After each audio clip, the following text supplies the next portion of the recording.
Hello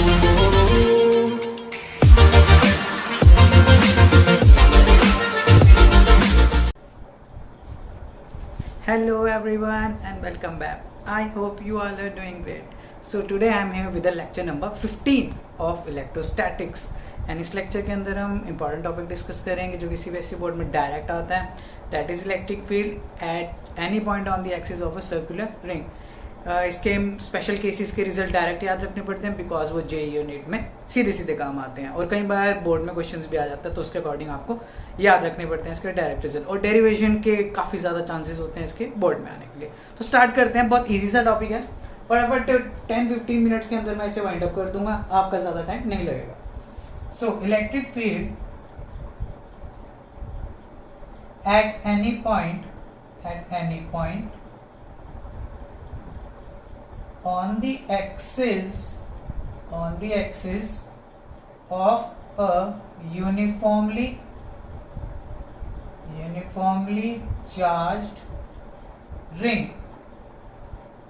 कोई ring है uniformly charged है, उसके हिसाब से आपको क्या करना होगा, इलेक्ट्रिक फील्ड निकालनी होगी at the axis. Let's see कैसे बनता है. एक कोई रिंग कंसिडर करते हैं, एक रिंग कंसिडर करी, उसका रेडियस हमने मान लिया ये है O, रेडियस मान लिया A, ये है उसका एक्सिस. यहाँ पर एक्सिस पर किसी पॉइंट पे we have to calculate electric field due to this ring. कोई इसे चार्ज दिया हमने पॉजिटिव चार्ज, तो वो इसके सरफेस पे यूनिफॉर्मली डिस्ट्रीब्यूट हो गया. बहुत सिंपल, फटाफट करेंगे. जो भी चार्ज था वो सरफेस पे इसके डिस्ट्रीब्यूट हो गया, यूनिफॉर्मली चार्ज रिंग है. जो भी ये डिस्टेंस है इसे हमने मान लिया x, राइट. अब आपको एक चीज पता है कि ये जो एक पॉइंट चार्ज की तरह भी पूरी रिंग तो बिहेव करेगी नहीं. हमारे पास जो फॉर्मूला है डाइपोल के लिए है, पॉइंट चार्ज के लिए है, ठीक है, शीट के लिए भी देख लिया हमने, और सिलेंडर के लिए, लीनियर चार्ज के लिए, मतलब काफ़ी सारी बॉडीज के लिए, और स्फीयर के लिए भी देख लिया, बट ऐसे रिंग के लिए कुछ नहीं देखा. तो ये किस तरीके से निकलेगा वो देखते हैं. First of all we know कि अगर कोई पॉइंट चार्ज है उसके लिए हमारे पास फॉर्मूला है KQ/r², राइट. अब यही चीज़ का यूज मैं यहाँ पे करूँगा और देखते हैं कैसे. क्या किया, इसके टॉप पॉइंट पे यहाँ पर एक थोड़ा सा छोटा सा एलिमेंट कंसिडर कर लिया, यहाँ से लेके यहाँ तक, कैपिटल A B, राइट. अगर इसका टोटल रिंग का चार्ज था कैपिटल Q, तो इस स्मॉल एलिमेंट का चार्ज ले लिया मैंने DQ. चार्ज कितना हो गया इसका DQ. अब ये आपका पॉजिटिव है, जो भी पॉइंट पे फील्ड कैलकुलेट करते हैं वो यूनिट पॉजिटिव चार्ज कंसिडर करते हैं, तो उसकी वजह से जो यहाँ से इलेक्ट्रिक लाइन्स ऑफ फोर्स निकलेंगी और जो इलेक्ट्रिक फील्ड होगी वो क्या होगी, इस डायरेक्शन में. DE लिया, स्मॉल चार्ज है तो फील्ड भी क्या होगी, स्मॉल होगी. बहुत सिंपल है ये. तो यहाँ पर अगर एंगल बना theta, so this must be your DE cos theta. ये तो क्लियर है. और ये वाला कंपोनेंट क्या बन जाएगा, DE sin theta. Quite simple. ये डिस्टेंस मैंने मान लिया r. हमेशा मैं एक ही चीज कहता हूँ, पॉइंट ऑफ ऑब्जर्वेशन का डिस्टेंस r मान के चलो. यहाँ से यहाँ तक का डिस्टेंस कितना है, r. डाइपोल में भी यही किया था मैंने और बाकी केसेस में भी यही करता आ रहा हूँ स्टार्टिंग से. अब एक चीज देखनी है आपको कि यहाँ पे एलिमेंट कंसिडर किया मैंने ऊपर की तरफ है. और ये भी एक चीज समझा देता हूँ आपको. चलो पहले नीचे वाला देख लेते हैं. अगर मैं सेम काम नीचे करूँ, ये पॉइंट अगर मैं DQ नीचे ले लेता हूँ, तो अब केस क्या बनेगा, ये इलेक्ट्रिक फील्ड ऐसे होगी, ऐसे कुछ बनाने की जरूरत नहीं, सिर्फ समझाना है. ये आपका एंगल थीटा था. अगर ये आपका एंगल थीटा है तो एक और आपको DE cos थीटा मिल जाएगा, और ऐसे आपको एक और क्या मिल जाएगा, DE sin थीटा. तो आप एक चीज देख रहे हो, चाहे इस सेंटर लाइन से ऊपर वाला कंपोनेंट लेते हैं, अगर हम कोई भी चार्ज यहाँ पे लो, चाहे यहाँ पे लो, चाहे कहीं पे भी लो, तो इलेक्ट्रिक फील्ड के दो कंपोनेंट मिलते हैं, एक इधर और एक नीचे. सिमिलरली ये हमने ऊपर की बात करी, अगर मैं इससे नीचे भी कोई कंपोनेंट लेता हूँ तो सेम केस हो जाएगा. बस चेंज क्या आएगा, इलेक्ट्रिक फील्ड के दो कंपोनेंट, इसके दो कंपोनेंट मिल रहे हैं. हॉरिजॉन्टल तो मिल रहा है, वो तो उसमें भी मिल रहा था, बट जो वर्टिकल कंपोनेंट है वो अपवर्ड डायरेक्शन में, और इस केस में क्या था, वो डाउनवर्ड डायरेक्शन में. दोनों केसेस में चार्जेस सेम है, राइट, थीटा थीटा सेम है, तो ये वाले component being equal and opposite क्या हो जाएंगे आपके, कैंसल आउट। क्या हो जाएंगे ये, कैंसल आउट। अब आगे बात करते हैं इसकी। ये जो रिंग है ना, इसकी इलस्ट्रेशन देते हैं, प्रैक्टिकली देखते हैं क्या है। बच्चे सोचते हैं ये रिंग ऐसे है, इस तरीके से प्लेन में पड़ी है, नहीं, ये देखो एग्जांपल, ये रिंग ऐसे नहीं है, इस तरीके से समझते हैं बच्चे, नो, ये रिंग आपकी ऐसे नहीं, ये रिंग ऐसे है, इस तरीके से। ये इसका रेडियस है, ए से डिनोट किया मैंने, ये आपके एक्सिस है इसका, ये इसका एक्सिस है, यहाँ कहीं आपका पॉइंट है, और ये जो डिस्टेंस है आपको जो दिख रहा है दैट इज स्मॉल आर, और ये नीचे इलेक्ट्रिक फील्ड, फिर दो कंपोनेंट, एक इधर एक इधर, ऐसे जब ये जा रहा है, एक इलेक्ट्रिक फील्ड ये ऐसे है, इसका एक कंपोनेंट इधर बनेगा और एक कंपोनेंट इधर बनेगा, ऊपर नीचे क्या कर देंगे, कैंसल आउट, सारे इधर वाले हॉरिजॉन्टल वाले ऐड होते रहेंगे। ये रिंग ऐसे है, मैग्नेटिज्म में भी यही सेम चीज आएगी, तो याद रखना ये ऐसे नहीं ऐसे समझनी है। इमेजिनेशन अगर करनी शुरू कर दोगे चीज़ों की तो ही फिजिक्स आएगी, और वैसे भी +2 की फिजिक्स में इमेजिनेशन बहुत ज़्यादा है, राइट, क्योंकि आप माइक्रोस्कोपिक लेवल पे चीज़ों को डील कर रहे हो, और माइक्रोस्कोपिक लेवल पे चीज़ें आप खुद देख नहीं पाओगे बट आप इमेजिन कर सकते हो, राइट। 11th क्लास में मैकेनिक्स थी तो वो चीज़ें आप एक्सपीरियंस कर सकते हो, ये चीज़ एक्सपीरियंस करना इतना आसान नहीं होता बट इमेजिन करना आपको। चलिए, तो साइन थीटा वाले कंपोनेंट तो कैंसिल हो रहे हैं आपके। अगर मैं इलेक्ट्रिक फील्ड का एक्सप्रेशन लिखता हूँ, इलेक्ट्रिक फील्ड का expression DE is equals to KdQ upon R², ये जो इसकी वजह से यहाँ पे इलेक्ट्रिक फील्ड DE क्यों लिया, क्योंकि D की स्मॉल चार्ज है तो इलेक्ट्रिक फील्ड भी small, distance is your R, quite simple. अब एक चीज हमें पता है, D is sine theta being equal and opposite, being equal and opposite will cancel out, will cancel out। तो ये तो खत्म हो गया, हमारे पास क्या बचा, सिर्फ d cos theta, so all the components along the horizontal line will add up, therefore E net is equals to, E net क्या कह सकते हो आप, समीशन या इंटीग्रेशन ले लेते हैं हम, integration of DE cos theta, बड़ा सिंपल है, वैल्यू पुट करते हैं,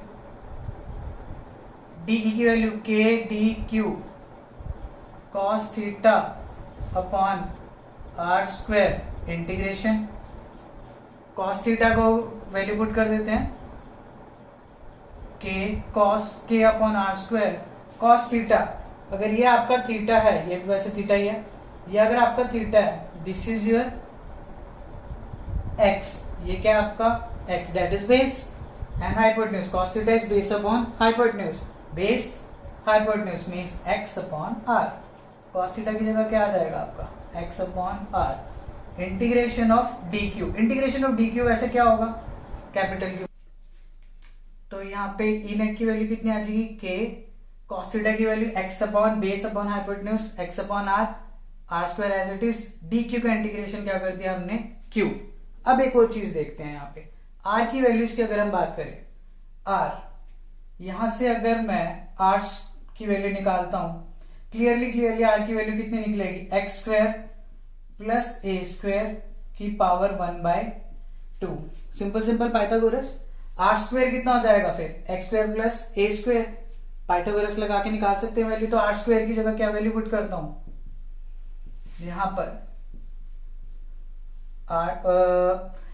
x² प्लस a² की power 1, similarly x² plus a² raise to the power 1/2, और यहाँ पे क्या आ गया आपका q, बहुत सिंपल है यहाँ तक। चलिए, अब इसकी पावर 1 है, डैश मत समझना इसे, क्या आ जाएगा, KQX upon x² plus a² raise to the, इसकी पावर 1 है, इसकी पावर 1/2 है, कितना हो जाएगा, 1 प्लस 1/2 इज 3/2, पावर कितनी हो जाएगी इसकी, 3/2। चलो, अब इसकी पावर आपकी हो चुकी है 3/2, ये आपका आ गया एक एक्सप्रेशन इलेक्ट्रिक फील्ड इंटेंसिटी का, इलेक्ट्रिक फील्ड इंटेंसिटी का बहुत आराम से एक्सप्रेशन आ गया हमारा, बट हमें इसके कुछ स्पेशल केसेस भी डिस्कस करने हैं, 2-3 स्पेशल केस हैं, बहुत आसानी से हो जाएंगे, वो भी क्वाइट सिंपल, देखते हैं।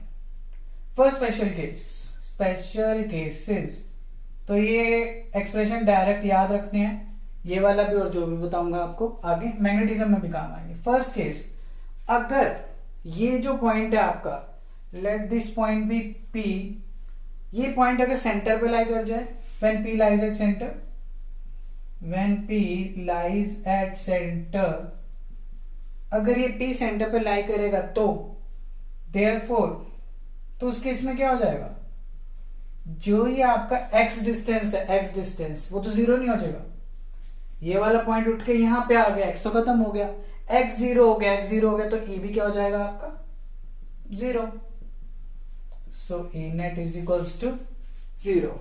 बहुत सिंपल है, एक स्पेशल केस था, डायरेक्ट याद रखना। Second special case, when P lies far away, P lies far away, इसका मतलब क्या है, x बहुत ज्यादा बड़ा हो जाएगा रेडियस से, जो ये है इससे बहुत ज्यादा दूर, x कहीं और दूर जाके, इसका मतलब क्या, x बहुत ज्यादा बड़ा हो गया। Simply means a square can be neglected, a square can be neglected। भाई बहुत सिंपल सी बात है, ये x पॉइंट बहुत दूर चला गया, बहुत बड़ा हो गया, तो आपको रिंग तो बहुत छोटी सी दिखेगी ना। रिंग छोटी सी दिखने का मतलब क्या, उसका साइज बहुत छोटा हो गया। साइज छोटा होने का मतलब क्या, उसका रेडियस क्या है, नेग्लिजिबल, क्योंकि सर्कुलर चीज का साइज किस पे डिपेंड करता है, उसके रेडियस पे। बहुत दूर से देख रहे हो, आपको बहुत छोटी सी दिख रही है, तो उसे क्या बोल सकते हैं, नेग्लिजिबल, राइट। तो फाइनली ये एक्सप्रेशन हम लिखते हैं, चलो क्या बन जाएगा expression, E net is equals to k cube x upon x का स्क्वायर और उसकी पावर कितनी है 3/2, तो यहां पे लिख देते हैं पावर 3/2, 2 से ये कैंसिल हो गया, k क्यूब, एक x कटेगा, क्या आ जाएगा आपका k cube upon x square. तो देख रहे हो ये पॉइंट चार्ज की तरह ही हो गया कि एक पॉइंट चार्ज की वजह से कितनी फील्ड आती है, वो यही नहीं आ गई, क्योंकि रीजन क्या है, जब ये डिस्टेंस बहुत ज्यादा दूर हो जाएगा तो ये रिंग आपको एक पॉइंट चार्ज की तरह दिखाई देने लग जाएगी। समझते हो ना ये चीज, कोई चीज पॉइंट चार्ज कब दिखाई देती है, पॉइंट साइज कब होती है, जब उसका साइज ऑब्जर्वेशन पॉइंट के रिस्पेक्ट में बहुत छोटा हो जाता है। ऑब्जर्वेशन पॉइंट बहुत दूर है हमारा, राइट, डिस्टेंस बहुत ज्यादा है as compare to the size of the ring. So ring can be treated as a point object या पॉइंट चार्ज, और पॉइंट चार्ज के लिए इलेक्ट्रिक फील्ड यही है। समझ आना चाहिए कि ये पॉइंट चार्ज की तरह एक्सप्रेशन क्यों है, क्योंकि दूर से जब रिंग को देखोगे तो वो एक पॉइंट चार्ज की तरह नजर आएगी, बहुत छोटी नजर आएगी, ठीक है। इसका एक और केस है, थर्ड केस, बहुत सिंपल है, when x approaches to infinity. देखो x अप्रोचेस टू इंफिनिटी का मतलब क्या है, x बहुत ज्यादा बड़ा हो रहा है, ठीक है, केस तो यही वाला लगेगा। इसका रीजन क्या है, x अप्रोचेस टू इंफिनिटी का implies means x obviously greater than a, x बहुत ज्यादा बड़ा हो जाएगा उससे, जब x बड़ा हो गया तो एक्सप्रेशन हमारा ये आ रहा था, राइट। अब इसके अंदर भी एक लिमिट लगा के, मतलब एक केस लगा दिया हमने, और वो केस क्या है, x किसको अप्रोच कर रहा है, इन्फिनिटी को, डिनोमिनेटर इन्फिनिटी को अप्रोच कर रहा है। इसका मतलब क्या है, इसकी वैल्यू कितनी आएगी, 0, तो इसकी वैल्यू भी क्या हो जाएगी यहाँ पे, E नेट अप्रोचेस टू 0, या आप नियरली इक्वल्स टू भी 0 लिख सकते हो। So this was about your electric field due to uniformly charged ring at any point on the axis. मैंने कहा था 10-15 मिनट्स के अंदर मैं इसे पॉइंट टॉपिक को खत्म कर दूंगा, और आई होप आप लोगों को समझ आ भी गया होगा। ये चीज दिमाग में याद रखना, ऐसे नहीं ऐसे कंसिडर करनी है, ठीक है। सो नेक्स्ट लेक्चर में मिलेंगे, अब मैं स्टार्ट करूंगा आपका इलेक्ट्रिक पोटेंशियल। टिल देन आप लोग सारे लेक्चर्स को रिवाइज करो, सबके लिंक्स मैं डिस्क्रिप्शन में प्रोवाइड कर दूंगा, ठीक है। तो thanks for watching, I really appreciate your time. अपना ध्यान रखें, लॉकडाउन को फॉलो करें। See you in the next lecture, bye bye.